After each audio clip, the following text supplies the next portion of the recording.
Hey, what is good with y'all? It's your boy KAG, and today I have a brand new exclusive for y'all. I know y'all keep watching my channel for all these Nintendo NX videos, but today I have a true exclusive just for all my subscribers. So if you're not one of my subscribers, be sure to click that subscribe button down there. That way you can be a part of the team. But with all that being said, let's go and let's hop into this video. Now, first up, I want to let all of y'all know I have a Nintendo NX exclusive. If you can't tell by the title of this video, it's brand new exclusive. Nobody has ever seen this before. It's gonna be exclusively on this channel. Now, I'm sure a lot of other people are gonna cover it, but after this channel. So first up, we have this right here, the date June 30, 2016. That is when this actual patent was published. And if we scroll on down, we have here where it says December 3rd, 2015, the patent was actually filed.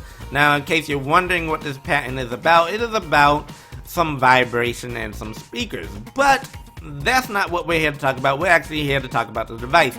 Now, I know y'all seen this picture before. If any of y'all have ever looked at any of the Nintendo patents, y'all have realized lately that they've been talking about a patent that is somewhat of a tablet type device. It looks something like this, and you see Miyamoto waving his hand in front of it and all that stuff like that. But let's keep on scrolling down here because that's not what we're here to talk about. Now, down here it's just showing you a couple of the speaker grills. But this isn't the actual device. This is not what it looks like. I'm going to show y'all what it looks like, but this isn't what it looks like right here. We're going to keep on scrolling down here. And something is going to look familiar to y'all, and y'all are going to know it at the moment I get to it. Alright, and that's pretty much just showing you how you hold it in your hands or whatnot.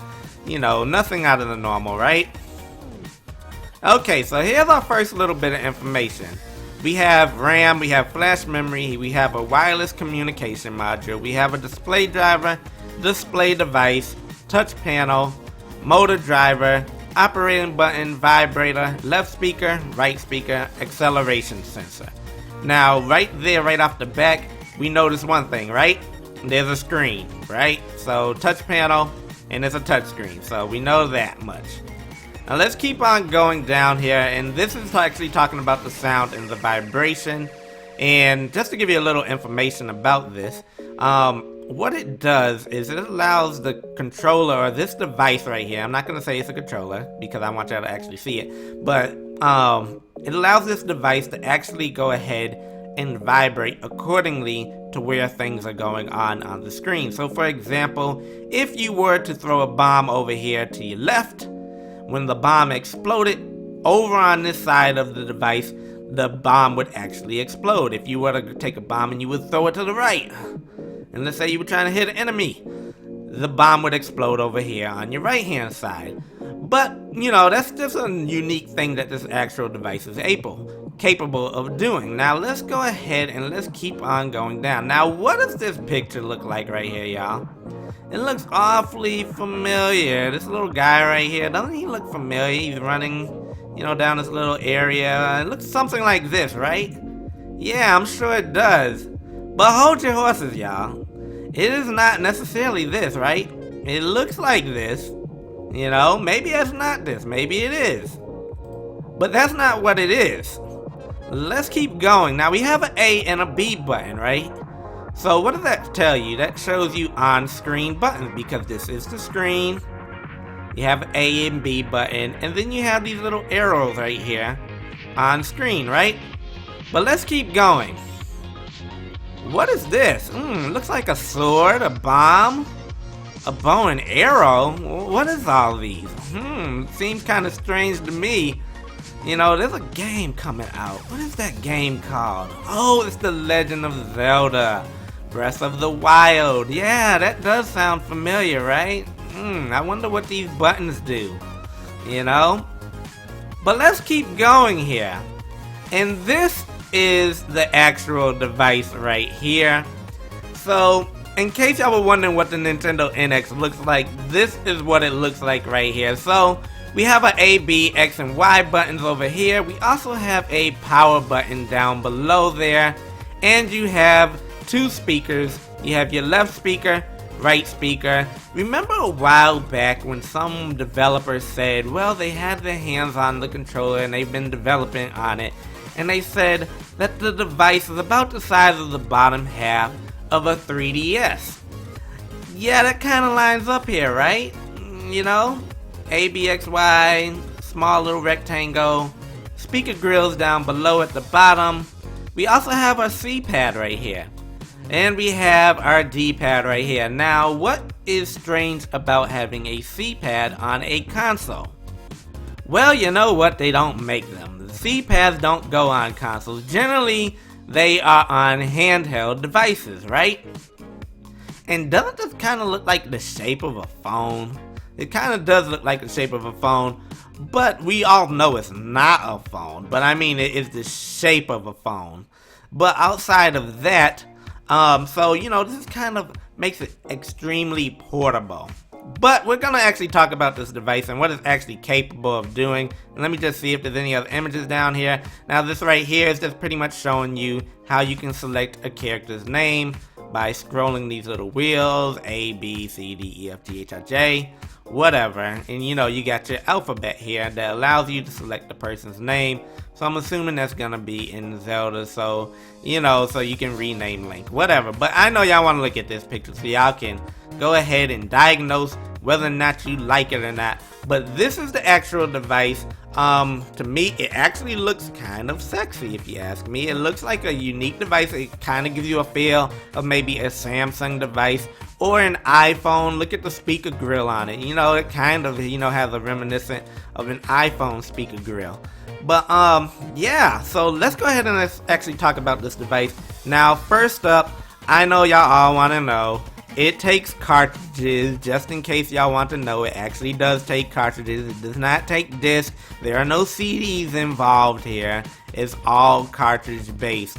Now, on top of that, they do mention SD cards. So it is possible that there is some type of SD card inside of this device that can actually hold information. Now, on top of that, the CPU supposedly does everything in this device. It is in charge of everything. So, but we actually know that there's actually two separate versions of this, because one version does not have a GPU, the other one does have a GPU. So we'll actually talk about that in a moment. But the reason why these A, B, and X, Y buttons are so close to the screen is so you can reach over and actually tap these buttons right here, because, you know, it is capable of displaying on-screen buttons as well. That's also why the sides are very slim. You notice the size is not really much of a bezel here. They're very slim, so that you can actually take your finger and reach these buttons on the inside right here on the sides. That's why I showed y'all this earlier up here towards the top with these buttons, the A and the B, because it's actually capable of showing on-screen buttons as well. The one thing we do not know is about the L and R triggers. Now, it is possible that they are going with the scroll wheels on it rather than the traditional L and R buttons, and the reason why I say that is because this patent right here is actually from the actual person who invented the scroll wheel patent. But yeah, so that's interesting right there. Also, another unique thing about this device is it actually has access to the Wi-Fi. So you can actually take the Wi-Fi and you can connect it to your console device at home and play games from that. But this thing also can store information on it as well. But it also takes cartridges, like I said. But another thing that the Wi-Fi is actually used for, which is kind of cool and unique, is the fact that you can actually take this device and you can connect it directly to another person via Wi-Fi. So if I'm here and you're there, we can connect our devices via Wi-Fi directly. So it's not like you're actually going into an online server and then communicating with each other. They actually communicate directly with each other. So it goes straight from device to device. So that kind of breaks the barriers of, you know, having to be extremely close to the person in order to play an online game right next to each other. So yeah, that's unique right there. Also, they make a note in the patent that this is not exclusively for games. You know, they have other apps that are going to be on here which may kind of bring in the casual market. such as maybe it might have some type of exercising or something like that, type of application, or maybe some type of video content like Netflix or YouTube and stuff like that, so you can watch it on this actual device. But yeah, let me know what y'all think about this device. What do y'all think about it? For one, I actually think the device is pretty sexy looking. The only thing that's thrown me off is the fact that it has one C-pad up there, one analog, shall I say. So that kind of throws me off there, but maybe they have a way that counteracts the lack of a right analog stick. But we'll just have to wait and see how that all turns out. But let me know what y'all think about this in the comment section. And by the way, share the video with y'all's friends. I'm trying to grow this YouTube channel here, y'all. But anyways, it's been nice speaking with y'all. I'll go ahead and I'll cover more information on it later, probably sometime in the morning or later this evening. But anyways, hit that like button, and as always, if you're new to this channel, we talk about all things Nintendo, so make sure you subscribe, and I'll talk to you on another video. Peace.